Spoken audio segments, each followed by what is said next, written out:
இன்றே டவுன்லோட் செய்து உங்கள் ஃபேவரட் ஷோக்களை என்ஜாய் பண்ணுங்க. என்ன இது, வேண்டுதலுக்கு பணம், பூ, பழம் எல்லாமே வச்சாச்சு. ஆனா இடம் இறங்கவே மாட்டேங்குது.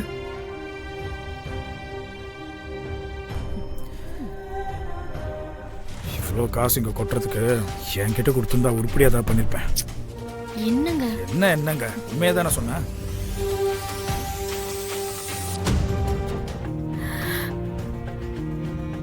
அம்மா, எனக்கு சின்ன வயசுல உடம்பு சரியில்லாம போய் நான் சாக கிடக்கும் போது என் அப்பா அம்மா அம்மனுக்கு பூஜை பண்ணாங்க.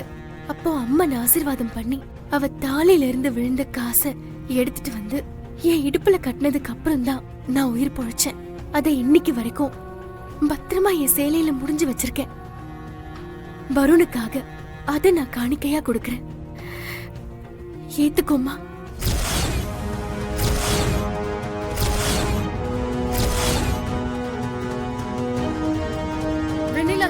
வேணாடி, அத கொடுத்தா உனக்கு ஏதாவது உடம்பு சரியில்லாம போயிட போகுது. உனக்கு ஏதாவது பிரச்சனை கூட வரலாண்டி. எனக்கு என்ன விட என் வரும் தான் முக்கியம். எனக்கு என்ன ஆனாலும் பரவாயில்ல, வரும் நல்லா இருக்கணும். நமக்காக ஏன் இவன் இவ்வளவு செய்யணும்? நம்ம வீட்டுல செய்யறானா ஓகே, ஆனா வெண்ணிலா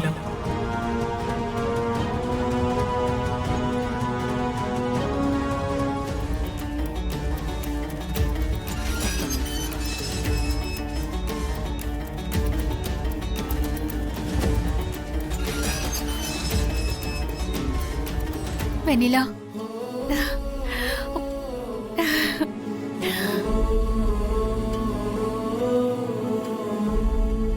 பாருங்க, அண்ணாமலை வருணுக்கு கரெக்டான மனைவியை தான் தேர்ந்தெடுத்திருக்கா.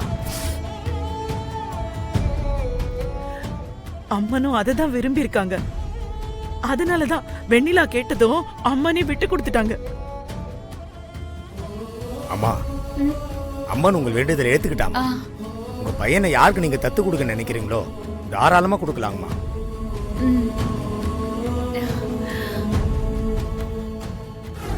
சும்மா சொல்லக்கூடாது. ஆனா இந்த உலகத்துல உங்களோட அதிர்ஷ்டசாலிய நான் பார்த்ததே இல்லை.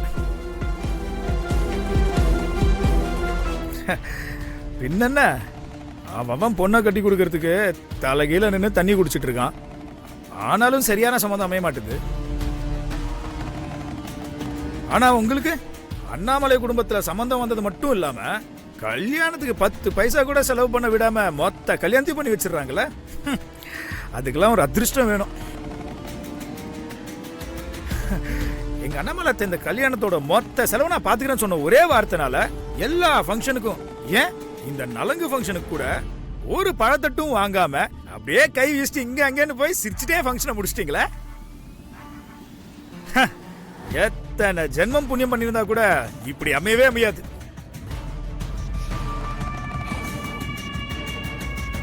என்ன இப்படி பாக்குறீங்க?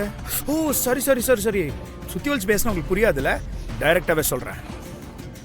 இந்த கல்யாணம் நல்லபடியா நடக்கணும்னா வெண்ணிலாக்கு 40 பவுன், 40 வருணுக்கு 10 பவுன் போடணும்னு அத்தை தம்பி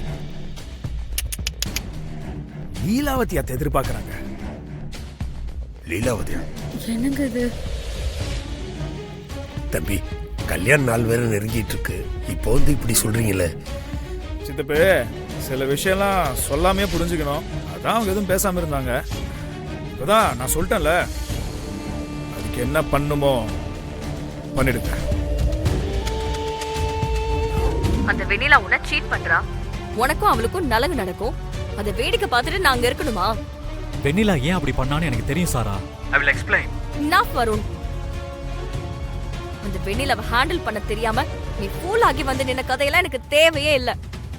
ஆமா சாரா, நான் ஃபூல் தான். எனக்கு யாரை எப்படி ஹேண்டில் பண்றதுன்னு தெரியல தான். போதுமா? நீ அப்படியே எல்லாமே கரெக்டா ஹேண்டில் பண்ணதா நினைச்சிட்டு இருக்கியா?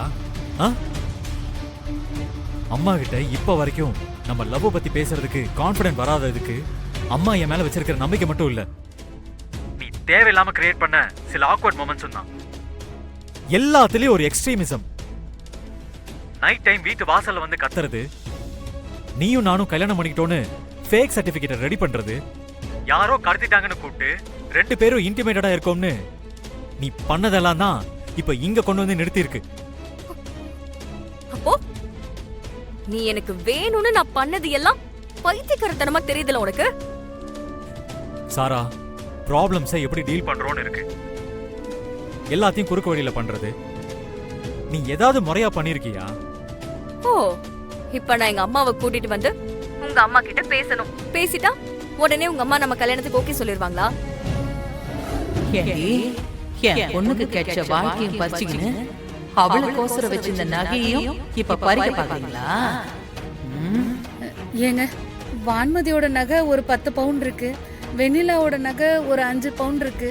ஆனா மொத்தம் 15 பவுன் தாங்க இருக்கு. மீதி 35 பவுனுக்கு இப்ப என்ன பண்றதுன்னு தெரியல. இன்சூரன்ஸ் பணம் கொஞ்சம் வர வேண்டி இருக்கு. அது எப்படியும் ஒரு வாரத்துல வந்துடும். கல்யாணம் வேற நெருங்கிடுச்சு.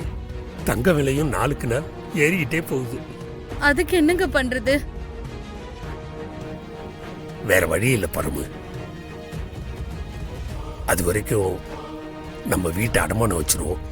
ஆ, வீட்டை அடமானம் வைக்கணுமா? என்னங்க சொல்றீங்க? ஒரு வாரத்துக்கு தானே பரமு, அப்புறம் மீட்டுடலாம். குடியிருக்கிற வீட்டை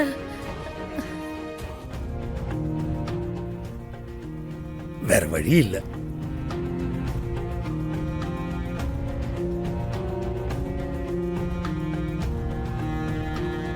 சரிங்க, நீங்க சொன்ன மாதிரியே பண்ணிடலாம். அப்புறம் கல்யாணத்துக்குள்ள பழைய நகையெல்லாம் கொஞ்சம் புதுசா மாத்திடலாம். ஏன்னா கல்யாணத்துக்கு பழைய நகையை போட முடியாது இல்லைங்க. கரெக்டு தான். சரிம்மா, மாத்திடலாம். நீ வீட்டு பத்திரத்தை எடுத்து வை. அதை எடுத்துக்கிட்டு போய் ஃபைனான்சியரை பார்த்துட்டு வந்துடலாம். சரிங்க. இப்போ யார் இதெல்லாம் உங்ககிட்ட கேட்டா? யாரும் கேட்கலம்மா. எங்க சந்தோஷத்துக்காக செய்யறோம். இதை நீ மறுக்க கூடாதுமா. ஏன்பா, வளர்த்த கடமையை முடிச்சு விட பாக்குறீங்களாப்பா?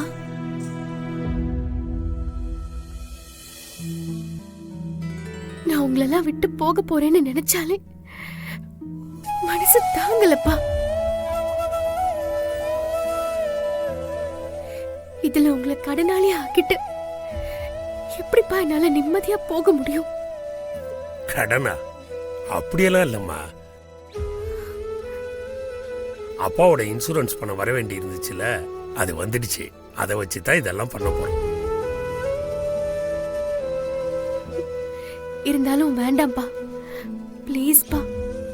வெண்ணிலா, இது பெத்தவங்களோட கடமைடி. நீ தடுக்காத. எங்க பொண்ணுக்கு நகை போட்டு அழகு பார்க்கணும்னு எங்களுக்கு மட்டும் ஆசை இருக்காதாடி?